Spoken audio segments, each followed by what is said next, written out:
Matahari terbit di atas air manis, sebuah desa di Sumatera Barat. Langit diwarnai dengan semburat jingga dan merah muda. Suara ombak memecah di pantai memenuhi udara. Inilah latar belakang masa kecil Malin Kundang. Desa ini dikenal dengan pantai yang indah dan bukit-bukit hijau yang subur. Kehidupan di air manis sederhana. Penduduk desa mencari ikan di laut dan bertani di ladang. Di sebuah gubuk sederhana di tepi pantai tinggallah Malin Kundang bersama ibunya, Mande Rubaya.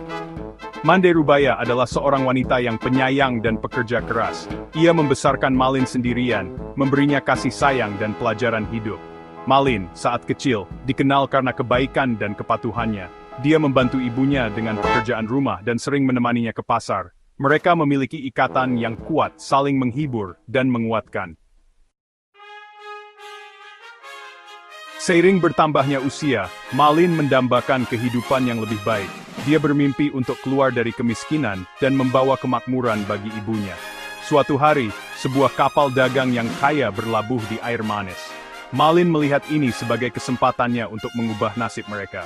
Dengan berat hati, dia mengucapkan selamat tinggal kepada ibunya, berjanji untuk kembali sebagai orang kaya.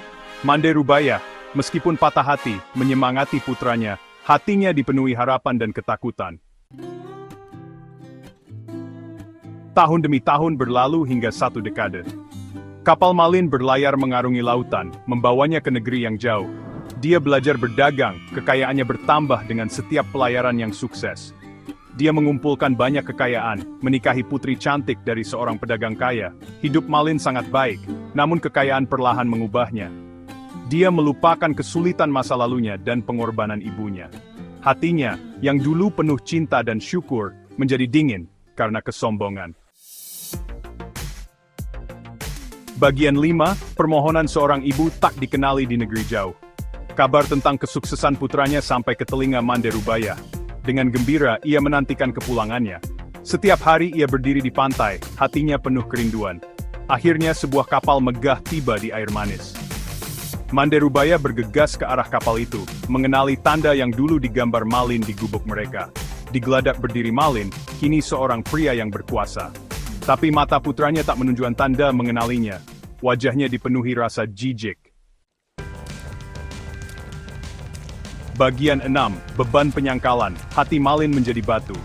Malin anakku, kau sudah lupa padaku. Ini aku, ibumu, Mande Rubaya, serunya. Suaranya dipenuhi kegembiraan dan kegelisahan. Malin, dikelilingi oleh teman-teman kaya dan istrinya, merasa malu. Dengan dingin dia menyangkal mengenal wanita tua dan lemah itu. Aku tidak punya ibu sepertimu, wanita tua. Pergi, teriaknya sambil mendorong Mande Rubaya ke samping. Kata-katanya setajam keris menusuk hati Mande Rubaya. Putranya, Malinnya telah hilang, karena keserakahan dan kesombongan. Bagian 7, kutukan ketidakhormatan, murka alam terungkap. Kesedihan menyelimuti Mande Rubaya.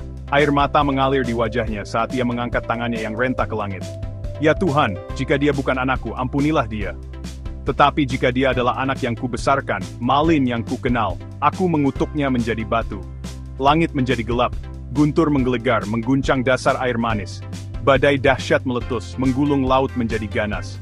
Malin, dibutakan oleh kesombongan dan ketakutan, hanya bisa menyaksikan dengan ngeri saat petir menyambar kapalnya. Bagian 8, bisikan laut, mengenang Malin Kundang. Badai mereda secepat datangnya. Di kejauhan, di tempat kapal Malin dulu berdiri, sebuah formasi batu muncul dari laut yang berputar. Bentuknya seperti manusia, membeku dalam postur penyesalan abadi. Penduduk desa berbisik-bisik.